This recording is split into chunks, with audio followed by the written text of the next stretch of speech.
Plans to build Hong Kong's first Chinese medicine hospital.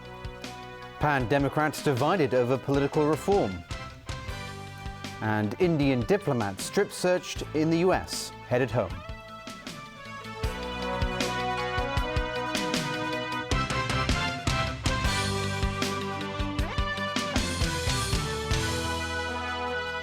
Good evening. The chief executive is expected to unveil plans to build Hong Kong's first Chinese medicine hospital in his policy address next week. It's believed the hospital will offer both inpatient and outpatient services and serve as an important base for research. Some patients here in Hong Kong prefer Chinese medicine. They believe it helps the body to heal on its own instead of using Western drugs as a quick fix. Over the past decade, the city has been developing the traditional Chinese medicine industry. In 2012, 17 Chinese medicine clinics in public hospitals saw more than 900,000 visits. Many of the patients were treated for colds and flus, but increasingly also for chronic pains, strokes and even cancer. According to sources, Chief Executive Leung Chun-ying will announce plans to build the city's first Chinese medicine hospital in his policy address next Wednesday. The hospital is expected to provide both an outpatient clinic and inpatient services and will serve as a training hospital and a base for Chinese medicine research. Its possible location, Tseung Kwan O. Last July, plans were made for this plot in Pak Shing Kok in Tseung Kwan O, earlier touted for a private hospital, to build a Chinese medicine hospital. But the government said at the time it hadn't made its decision yet. Feng Jiu of the Chinese Medicine Development Committee said the committee has discussed many times the importance of allowing Chinese medicine practitioners to get local clinical experience. Feng said Chinese medicine students in Hong Kong can only get clinical training on the mainland now, but there are different laws and practices across the border, so it's key for Hong Kong students to learn things here. Feng said demand is expected to continue growing, citing recent studies that show good success in using traditional Chinese medicine treatments for strokes and chronic pains. But she pointed out that combining Chinese and Western treatments would be most suitable for the future Chinese medicine hospital. The government has shelved plans for consultancy studies on expanding the city's landfills. As Jada Silva reports, the decision came after legislators accused the government of being sneaky to get funding for the studies approved. It's been less than a year since strong public opposition forced the government to withdraw its landfill expansion plans. But today, legislators weren't letting it off the hook, accusing the government of using surreptitious tactics by bundling an application for landfill consultancy studies with other funding proposals. The funding would have come to more than $70 million. At a Legislative Council Finance Committee meeting, the government did an about-face and withdrew the proposal, saying it wanted to avoid controversy. I think as appreciated by many councillors, they welcome that there could be more dialogue so that any confusions could be minimized. But I think that we are going to we submit our proposal to LegCo very soon, I mean the full package. Wong explained that these are issues of public interest and it plans to involve both the public and legislators when it attempts to push through with them again at a later stage. Legislators read the government's decision as an admission that it was wrong. I think the truth of the matter is he probably found out that he hasn't got sufficient votes to support his application, and that's why he withdrew it. That being the case, I think he should not come to LegCo and to pretend that this whole thing has taken him totally by surprise. It reflects that the government also thinking that it is not a good actions. Otherwise, he should no need to take it out. Just half a year ago, the government had to shelve its landfill expansion plans. Meanwhile, a proposal to build an incinerator in Shek Wu Chau is being challenged in court. In the face of public opposition to all these measures, there seems to be no end in sight to the city's waste management crisis. Jada Silva, TVB News. Next, infighting within the pan-democratic camp over political reform plan unveiled by the Alliance for True Democracy. The row centres on its three-track proposal. Vicky Kung has more. Vice President Li Yuanchao welcomed a visiting Hong Kong delegation in Beijing. Secretary for Home Affairs Teng Tak-sing and leaders of various district councils met with the state leader today. Li spoke about Hong Kong's political reform. He reiterated that the central government is determined to push towards universal suffrage, but he insisted the process has to abide by the basic law and the relevant decisions by the National People's Congress Standing Committee. Li also urged district councillors to engage in the public consultation exercise currently underway. The Home Affairs chief said later the meeting did not touch on the three-track proposal made by the Alliance for True Democracy. Under the plan, chief executive candidates are to be nominated by the public or political parties and then endorsed by the nominating committee. Here in Hong Kong, there's division among pan-democrats over that proposal.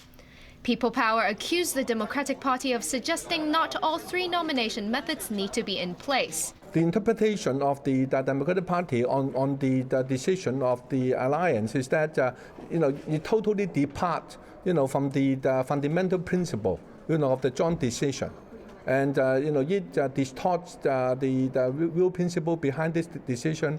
The Democratic Party insists there's no consensus yet on the three-track system. The party says it needs to look at the final government proposal before deciding whether it would support it or not. We will look at the proposal to see if it will allow a free and fair competition, whereby people with different political views would be allowed to be nominated and to stand for election. The Democratic Party insists it will keep up the fight for universal suffrage. Some members are also saying that they're not afraid to take to the street and occupy Central if the government fails to come up with plans that introduce real competition among CE candidates. Vicky Kong, TVB News. Turning overseas now, an Indian envoy at the centre of a diplomatic firestorm between the United States and India is returning home. New Delhi says Devyani Khobragade, who has been indicted on 2 criminal charges in the US, will take up a new post in India's capital. James Aiken reports. Devyani Khobragade is on her way home. The former Deputy Consul General was arrested in New York in mid-December and charged with 1 count of visa fraud and another of making false statements about how much she paid her housekeeper. Her arrest touched off protests across India amid word that she had been handcuffed, strip-searched, and then thrown in a cell with other criminal defendants before being released on bail. U.S. authorities called it a routine procedure. Her family, waiting for her in India, calls it an outrage. As a family, would not like to touch the soil of the country which treat human being in such an inhuman way, in an utter violation of the human right, utter violation of the Geneva Convention. India retaliated by curtailing privileges for American diplomats in New Delhi. It has also postponed high-level U.S. visits to India. Khobragade was indicted by a grand jury and soon after ordered out of the country. The U.S. government requested the government of India to waive the immunity of Councillor Khobragade.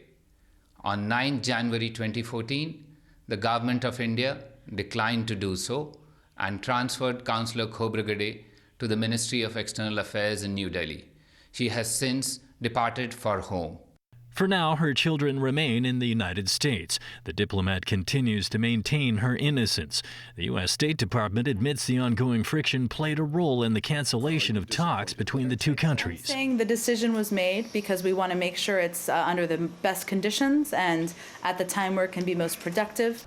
While Washington plays down concerns ties with India have soured, the incident has exposed underlying problems in a bilateral relationship with a country it views as a key strategic counterbalance to China. James Aiken, TVB News.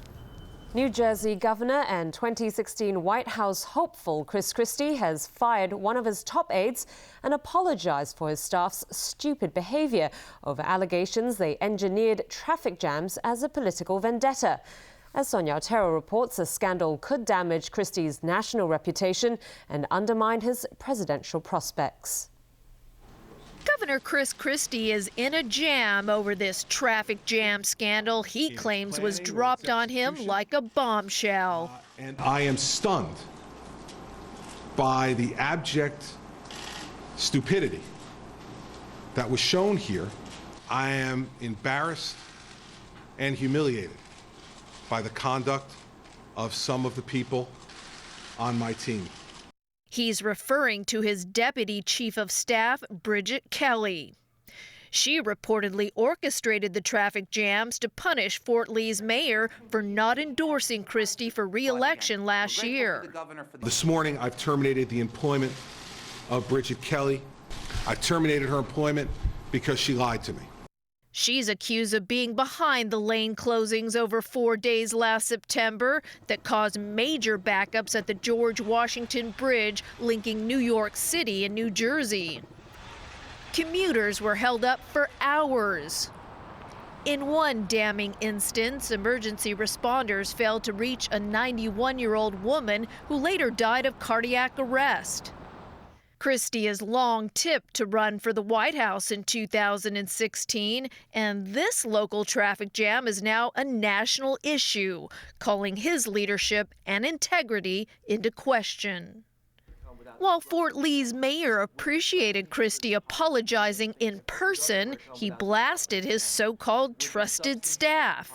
Well, apparently they've taken that to a level that they shouldn't have taken it to venomous, petty political politics. An apology and firings may not be enough. Lawmakers and the U.S. Attorney's Office will be scrutinizing whether federal laws were broken. But Christie brushed off questions about the effect this has on his presidential prospects. He said he was too busy governing the state to think about that.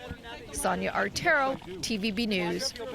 The parents of a Chinese teenage girl who was run over and killed by 2 emergency vehicles after an Asiana Airlines crash last July have filed a claim against the city of San Francisco. Lawyers for the parents of 16-year-old Ye Mingyuan say local rescuers were reckless and poorly trained. The legal team say firefighters who first saw the girl should have stopped to examine her and move her somewhere safe. Firefighters have told investigators they assumed the girl was dead and hurried on towards a damaged aircraft which crash-landed. An autopsy revealed Ye was alive before the vehicles hit her. 3 mainland students, including Ye, died in the tragedy. And still ahead in our news tonight.